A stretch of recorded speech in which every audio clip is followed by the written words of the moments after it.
말씀을 드립니다. 오늘 우리가 나눌 말씀은 여러분도 잘 아시는 말씀이죠. 신앙생활 오래 하신 분들은 많이 보시기도 하셨고 많이 설교로도 많이 들으셨던 말씀입니다. 이 회당장 야이로의 딸, 그리고 12년 동안 혈류증을 앓은 여인에 대한 이야기죠. 제가 말씀을 볼 때마다 그 깨닫는 게 하나 있는데, 같은 말씀을 여러 번 보다 보면 예전에 보이지 않던 말씀이 보일 때가 있어요. 그게 참 신기한데, 똑같은 말씀인데 그전에는 느끼지 못했고 깨닫지 못했던 것들을 어느 순간에 그렇게 새롭게 은혜로 다가오는 때가 있다는 겁니다. 오늘 우리가 잘 아는 말씀이긴 하지만 또 함께 집중하고 이 말씀을 나눌 때 이전에 우리가 받지 못했던 그런 새로운 은혜가 저와 여러분에게 임할 줄 믿습니다. 주님께서 이제 이 본문의 상황이 이 거라사 지방이라는 곳이 있어요.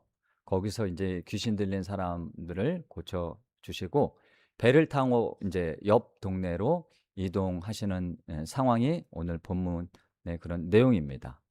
자, 그래서 이제 사람들하고 이렇게 다니시는데 거기서도 이제 예수님에 대한 소문이 다 퍼졌으니까 많은 사람들이 따라갔던 거죠. 그런데 그중에 한 사람이 급히 예수님 앞에 달려와서 허겁지겁 숨을 헐떡이면서 이런 말을 합니다. 선생님, 제 딸이 지금 죽어가고 있습니다. 그러니 저희 집에 빨리 가셔서 제 딸을 좀 살려주십시오 라고 한 거예요. 자, 이 사람의 이름이 바로 야이로죠. 사람의 직업은 회당장입니다. 회당장은 그 당시 회당의 업무를 받던 사람이죠. 총 책임자라고 보시면 돼요. 회당의 그 유지보수 하는 일, 그리고 예배위원을 정하는 일도 설교하고 또 말씀 나누고 이런 것들을 회당장이 다 정했다고 해요. 예. 그런 일들을 감당하는 사람이 바로 회당장입니다.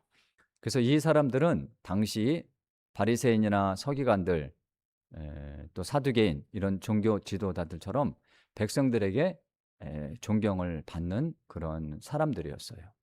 자, 그런데 그런 위치에 있는 사람이 예수님 앞에 온 거죠. 당시 종교 지도자들은 예수님을 싫어했죠. 아주 죽이고 싶을 정도로 싫어했습니다. 그래서 결국 죽이기까지 했지만, 자, 그런 것처럼 이 회당장들도 대부분 예수님을 미워했어요. 자, 그런데 그런 위치에 있는 사람이 지금 예수님 앞에 와 있다는 겁니다. 자, 우리는 이 상황이 그냥 아무렇게 아닌 것처럼 보일 수도 있지만 그 당시 유대인들의 입장에서 보면 이거는 거의 있을 수 없는 일이에요. 네. 회당장이 예수님 앞에 왔다. 그리고 더군다나 예수님 앞에 와서 어떻게 했습니까? 이 사람이 무릎까지 꿇었어요. 네. 자, 이 사실이 다른 종교 지도자들에게 알려지면요, 이 야이로는 그들 조직에서 매장될 수도 있습니다. 요한복음 3장에 보면 이 바리새인 중에 이 니고데모라는 사람이 있어요. 이 니고데모라는 사람이 예수님을 언제 찾아오냐면 밤늦게 찾아옵니다. 왜냐하면 대낮에 찾아가면 자기가 예수라는 자를 찾아간 게 소문날 거고 그러면 어떤 그런 처벌이나 이런 대우를 받지 모르기 때문에 아무도 보이지 않는 깜깜한 밤에 예수님을 찾아갔는데 다 그런 이유예요. 자, 그런데 그런 위치에 있는 이 야이로라는 사람이 지금 자신의 신분, 종교, 이런 종교적인 신념, 이런 모든 걸 다 내려놓고 예수님 앞에 와서 무릎까지 꿇었다는 겁니다. 놀라운 일이죠. 자, 그런 거 보면은 이 사람은 다른 회당장하고는 좀 달랐던 것 같아요. 자, 이 사람의 이야기가 마태, 마가, 누가복음, 공관복음에 모두 기록되어 있습니다. 중요하니까 다 기록했겠죠. 자, 그런데 마가가 본문의 상황에 대해서 좀 더 자세하게 기록을 하고 있어요. 그래서 우리 마가복음 5장으로 가서 이 똑같은 본문 이니까 좀 더 자세히 설명된 마가복음 5장으로 가서 말씀을 나눠 보도록 하겠습니다. 마가복음 5장을 한번 보세요. 5장으로 가서 23절 보면 마가복음에만 기록된 말씀이 있습니다. 마가복음에만 이 야이로가 주님 앞에 나가서 무릎을 꿇고 어떤 말을 했는지 5장 23절을 한번 보세요. 5장 23절 보면 제가 읽어보겠습니다. 간곡히 구하여 이르되 내 어린 딸이 죽게 되었사오니 오셔서 그 위에 손을 얹으사 그로 구원을 받아 살게 하소서라고 했다는 겁니다. 자, 그러면 이 야이로는 예수님이 어떤 분이신지 알고 있는 것 같아요. 죽어가는 자신의 딸을 고쳐 주실 수 있는 분이라고 이 사람이 믿었던 것 같습니다. 자, 겸손한데 믿음까지 있죠. 그 예수님의 제자들이 배를 타고 가다 풍랑을 만났을 때 제자들이 어떻게 했죠? 난리 났죠. 곧 당장 죽을 것 같이 막 소리치고 난리가 났습니다. 자, 그때 누가 바로 옆에 있었죠? 예수님이 바로 옆에 계셨죠. 자, 그럼에도 불구하고 제자들이 예수님을 믿지 못했는데, 자, 이 사람은 죽어가는 자신의 딸을 예수님이 살릴 수 있을 거라고 믿었던 것 같아요. 자, 그래서 찾아와서 주님이 우리 집에 가셔서 내 딸을 좀 살려달라고 그렇게 얘기를 했던 겁니다. 자, 그런데 이 야이로가 중요한 게 뭐냐면 주님을 찾아오기 전에 어떤 생각을 했는가 합니다. 어떤 생각을 하고 찾아왔는가, 그게 중요하죠. 뭐 당연히 예수님이 죽어가는 자신의 딸을 고쳐주실 수 있는 분이라고 먼저 예수님을 찾아오기 전에 이 사람이 생각을 했겠죠. 그거를 생각을 했을 거라는 거예요. 네. 그리고 나서 예수님을 찾아간 거죠. 자, 우리도 살다가 갑자기 어려움을 당할 때가 있습니다. 누구나 다 그렇죠. 그럴 때 중요한 게 뭐냐면 나는 예수님을 어떤 분으로 생각하고 있느냐라는 거예요. 내가 예수님이란 분을 평소에 어떤 분으로 생각하고 있는가, 그게 중요하다는 거죠. 자, 이 말씀의 의미가 뭔지 그 뒤의 상황을 보면 자세히 알 수 있는데요. 자, 한 가지 기억하실 것은 생각이 중요하다. 이거 하나만 기억하세요. 뭐가 중요하다? 대답이 없는 거 보니까 생각이 없으신 것 같은데. 자, 뭐가 중요하다? 자, 생각이 중요하다. 이걸 기억하세요. 자, 야이로의 말을 듣고 이제 주님이 자, 그래, 가보자. 그러면서 이제 서둘러 가시죠. 제자들하고 무리들하고 그렇게 가십니다. 자, 그런데 그 엄청난 수의 사람 중에 또 예수님 앞에 가려고 하는 사람이 있어요. 근데 이 사람은 여자입니다. 그 무리 중에 남자들이 얼마나 많았겠어요. 그 남자들 틈을 비집고 가는 것도 쉽지가 않죠. 근데 어떻게 해서든지 예수님 앞에 가려고, 아니, 뒤를 꽁문이라도 따라가려고 안간힘을 써서 따라가는 여자가 있습니다. 그게 이제 본문에 나오는 사람인데 12년 동안 혈류증을 앓았던 여자예요. 그 혈류증은 그 부인병이죠. 그냥 계속해서 그 자궁에서 출혈이 있는 게 바로 그런 혈류증입니다. 이 사람이 12년 동안 어떻게 살아왔는지 본문을 보면 알 수가 있어요. 25절, 26절 한번 볼까요? 어떻게 12년 동안 살았는지 기록됐는데 우리 한번 같이 읽어봅시다. 마가복음 5장 25절, 26절 시작. 12회를 혈류증으로 알아온 한 여자가 있어 많은 의사에게 많은 괴로움을 받았고 가진 것도 다 허비하였으되 아무 효염이 없고 도리어 더 중하여졌던 차에라고 되어 있죠. 자, 12년 동안 혈류증을 앓았던 사람. 자, 이것만으로 우리는 이 사람이 얼마나 힘들게 살아왔는지를 짐작해 볼 수가 있습니다. 병을 고치기 위해서 많은 의사를 찾아다녔어요. 자, 그 당시 오늘날도 똑같죠. 부인병으로 여자들이 병원 가는 것조차 쉬운 일이 아닐 겁니다. 근데 그거를 12년 동안 했어요. 그리고 한 의사도 아니고 많은 의사를 찾아다녔던 겁니다. 그러니 얼마나 힘들었겠어요. 그런 힘든 세월을 12년 동안 살아왔던 거죠. 그래서 오늘 그 성경을 보니까 많은 의사에게 많은 괴로움을 받았다라고 되어 있습니다. 예. 그 자체가 여자가 그 의사를 찾아가는 것 자체가 힘들고 어려운 일이었다는 거예요. 근데 그거를 12년 동안 했으니 이 사람이 얼마나 힘들었겠습니까? 아마 마음이고 뭐 삶이고 뭐 다 무너졌을 것 같아요. 예. 자, 그런데 이 사람을 더 힘들게 한 게 있습니다. 그 유대 사회에서. 몸이 아픈 것도 힘들죠. 자, 그것만큼 또 힘든 게 있었는데 이 유대 사회에서는 율법이 있습니다. 율법. 그 몸에서 피가 나오면 율법에는 부정하다라고 그렇게 여겼어요. 그 내용이 레위기 15장에 있습니다. 그 대목을 그냥 제가 읽어 드릴게요. 만일 여인의 피의 유출이 그의 불결기가 아닌데도 여러 날이 간다든지 그 유출이 그의 불결기를 지나도 계속되면 그 부정을 유출하는 모든 날 동안은 그 불결할 때와 같이 부정한즉 그의 유출이 있는 모든 날 동안에 그가 눕는 침상은 그에게 불결할 때의 침상과 같고 그가 앉는 모든 자리도 부정함이 불결할 때의 부정과 같으니 그것들을 만지는 자는 다 부정한즉 그의 옷을 빨고 물로 몸을 씻을 것이며 저녁까지 부정할 것이라라는 말씀이 레위기 15장에 기록되어 있습니다. 그러면 이 사람이 앉았던 그 자리를 만지는 사람도 부정한 거예요. 자, 그러면 어떻게 될까요? 사람들이 그 사람 옆에 갈 수가 없습니다. 누구도 못 가요? 가족도 못 가요.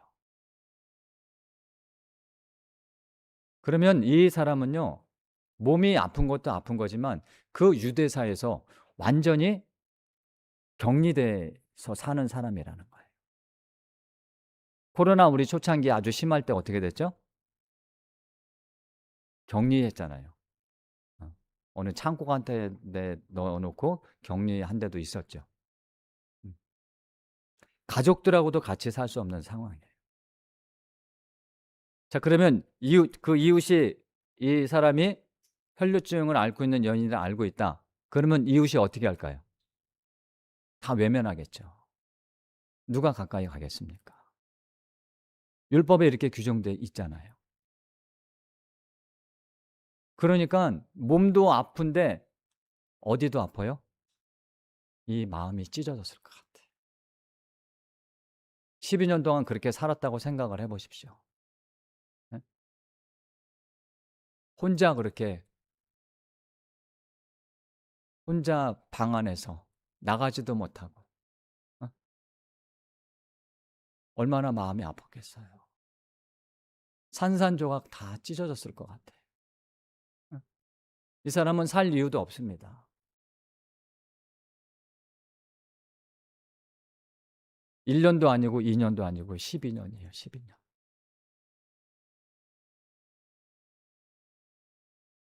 자, 그러니까 살고 싶은 거죠. 예? 그래서 예수님을 찾아온 겁니다. 목숨 걸고 찾아온 거예요. 율법을 어기서라도 찾아간 거야, 예수님을. 혹시라도 옆에서 알면 돌에 맞아 죽을 수도 있습니다. 그런데 그런 거 다 제치고 내가 이분 한번 만나서 살아봐야겠다. 그런 의지를 가지고 남자들 틈을 피짓고 그냥 죽을 힘을 다해서 가는 거예요. 근데 여기서 놀라운 사실이 있습니다.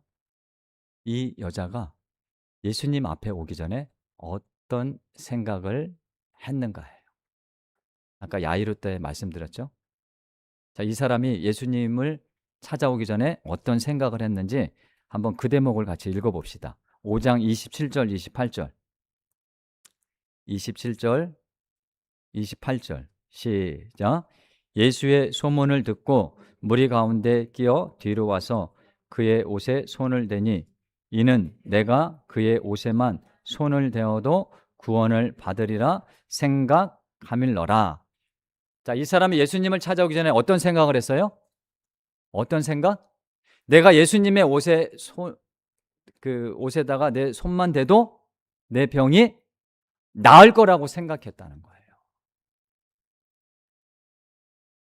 대단하지 않습니까? 자, 이 사람이 예수님을 아는 사람인가요? 뭐 듣고 왔다고 그러죠? 소문 듣고 왔다. 소문만 들었을 뿐인데 내가 예수님의 옷자락만 붙잡아도 내 병이 나을 거야 라고 생각을 했다는 거예요. 우리가 평소에 예수님에 대해서 어떤 분이라고 생각하느냐, 그게 중요하다는 겁니다. 누구나 어려움이 올 수 있고 아픔이 올 수 있고 고통이 올 수 있어요. 지금 이 순간에 그런 고통 가운데 있는 분들이 계실 수도 있습니다. 그럴 때 우리가 예수님을 어떤 분으로 생각하고 있느냐. 그러면 이 여인에게 그 생각이 뭐가 된 거예요? 생각이 믿음이 된 겁니다.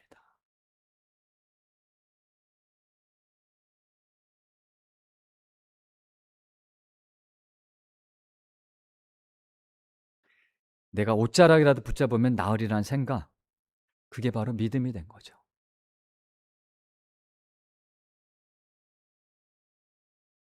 자, 이런 믿음이 저와 여러분의 믿음이 될 수 있기를 소망합니다. 네. 이 사람이 예수님의 옷자락에 손을 대는 순간 예수님이 이제 뒤를 돌아보시면서 누가 내 옷에 손을 댔느냐라고 물으시죠. 그러니까 이제 베드로가 주님, 이렇게 사람이 많은데 주님 그 옷에 누가 손을 댔는지 어떻게 찾을 수 있습니까? 예. 라고 하면서 가던 길을 가려고 하는데 그렇지 않다. 내 몸에서 능력이 나갔다. 반드시 내 몸에 손댄 자가 있다.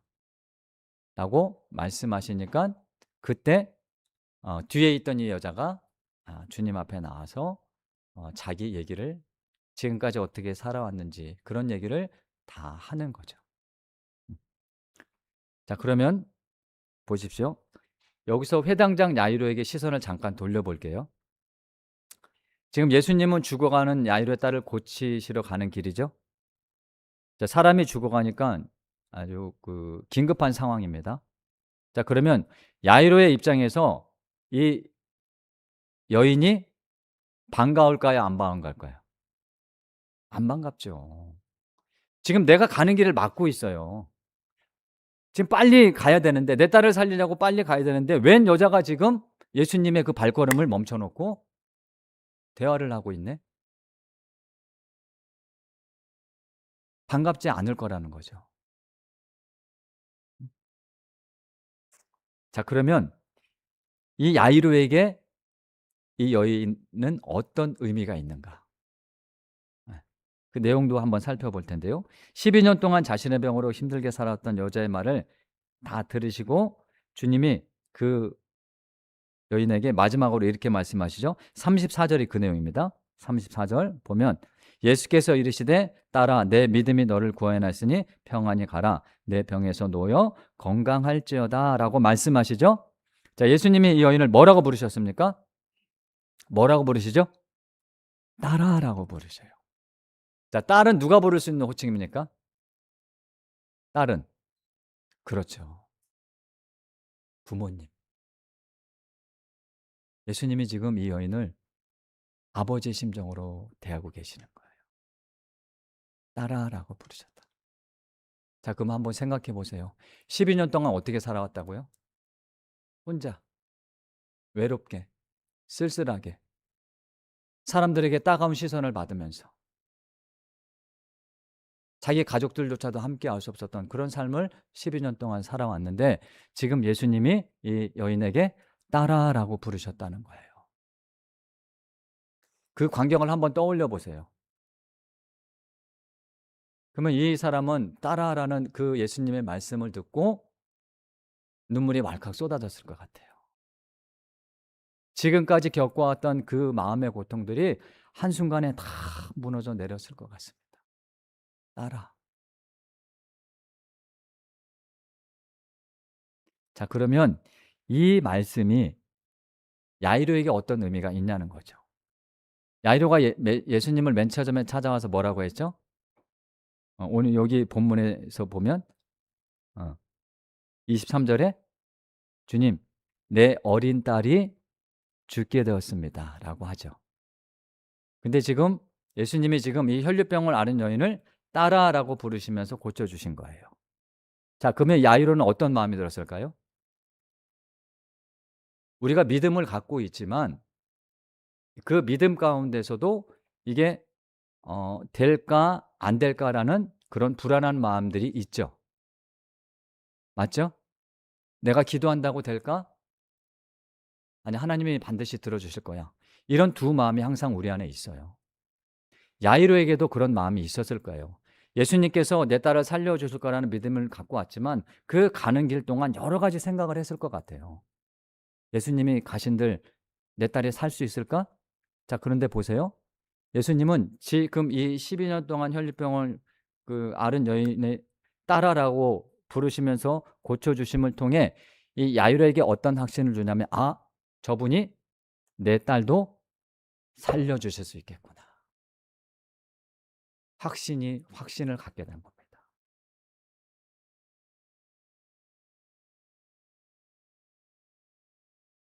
자, 그럼 보세요. 이 여인에게 야이로는 어떤 의미입니까? 어떤 의미가 있죠?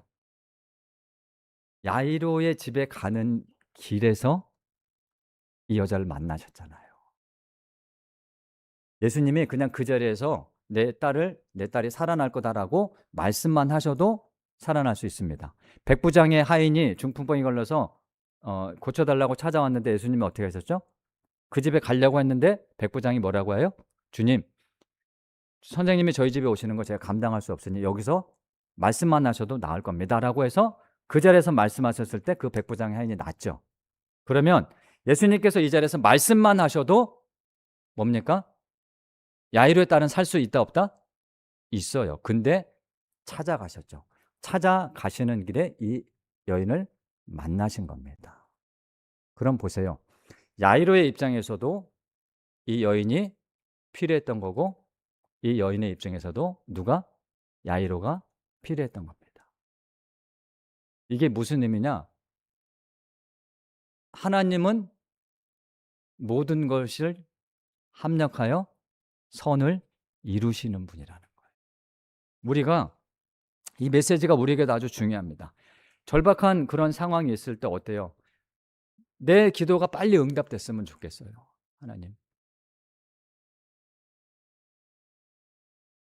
근데 기도는 어떻습니까? 여러분들 많이 많이 하시죠? 이 대목은 또 약하네. 우리가 기도를 많이 해서 알지만 즉시 응답되는 것도 있지만 대부분 다 더디 응답되잖아요. 하나님께서 빨리 응답해 주셨으면 좋겠는데 지금 당장 이 문제를 해결해 주셨으면 좋겠는데 그렇지 않다라는 거예요. 그런데 지나고 나가면 어떻죠? 다 이유가 있었고 우리가 그때 고백해요. 모든 것이 합력하여 선을 이루신다는 게 바로 이런 의미구나.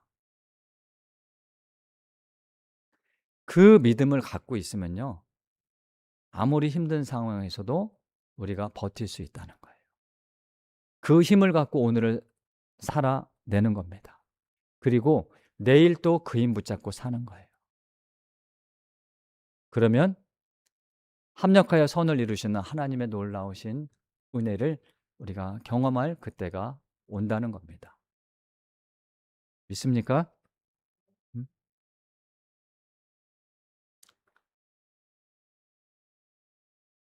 이제 이 본문으로 가서 결론의 말씀을 맺을 텐데요. 이 혈류증을 앓았던 여자를 고쳐준 주님이 이제 야이로의 집을 향해서 바쁘게 가시죠. 이제 그의 집에 이제 거의 도착하셨는데 사람들이 이제 회당장 앞에 와가지고 이런 말을 해요. 당신 딸이 지금 조금 전에 죽었습니다라는 말을 합니다. 자, 인간의 입장에서는 더 이상 이제 손 쓸 수 있는 방법이 없는 거죠. 사랑하는 딸이 죽었으니까 야이로에겐 이제 소망이 끊어진 상태입니다. 자, 이때 이 주변에 있는 사람들의 반응을 볼게요. 딸이 죽었다는 소식을 전하면서 뭐라고 말합니까? 이 사람들이 35절 보면 딸이 죽었으니까 당신의 딸이 죽었나이다. 그리고 어찌하여 선생을 더 괴롭게 합니까? 라고 하죠. 여기서 선생은 예수님이겠죠. 자, 이 말이 무슨 말입니까? 당신 딸이 죽었으니 예수님이 와도 소용 없다는 말이에요. 자, 사람들이 지금 그런 말을 하고 있는 거예요. 자, 이런 상황 가운데서 그러면 야이로는 사람의 말을 들을 것인가? 주님의 말을 들을 것인가? 36절에 볼까요? 35절에 사람들이 그렇게 얘기를 했죠. 근데 36절에 예수님이 뭐라고 말씀하십니까? 두려워하지 말고 믿기만 해라. 두려워하지 말고 믿기만 해라. 자, 이런 상황 가운데서 사람의 말을 들을 것인가? 주님의 말을 들을 것인가? 예수님은 이 상황이 올 거를 알고 계셨어요. 그래서 중간에 그 혈류증을 앓은 여인을 통해 야이로의 믿음을 굳건하게 하신 겁니다. 자, 그래서 당연히 이 사람이 주님의 말씀을 믿게 되었던 거죠. 야이로의 이야기는 해피엔딩이죠. 예수님의 죽은 딸을 살려주십니다. 이 두 사람의 이야기가 우리의 이야기일 수도 있습니다. 맞죠? 고통 없는 사람 없고 아픔 없는 사람 없습니다. 그게 육신의 고통이든 마음의 고통이든. 하지만 이 두 사람은 우리에게 희망을 전해준다는 거죠. 절망 가운데 있을 때 이들이 했던 행동, 누구를 찾아갔습니까? 예수님을 찾아갔습니다. 두 사람 다 예수님 앞에 올 수 없는 사람들이에요. 그럼에도 불구하고 찾아갔다는 거죠. 그리고 두려워 말고 믿기만 하라는 말씀을 듣고 믿었다는 겁니다. 두려워 말고 믿기만 하라. 주님의 말씀은 곧 그들의 믿음이 되었고 절망이 희망이 되었습니다. 두려워 말고 믿기만 하라. 우리 한번 따라 해볼까요? 두려워 말고 믿기만 하라. 자, 다시 한번 두려워 말고 믿기만 하라. 오늘 우리가 들어야 할 말씀이고 믿어야 할 말씀인 줄 믿습니다. 예수님만이 우리의 소망 되심을 믿습니다. 네.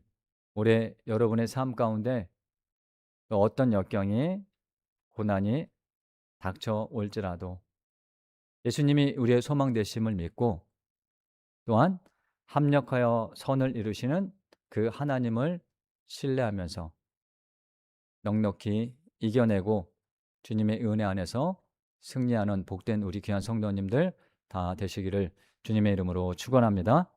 네. 네, 찬송가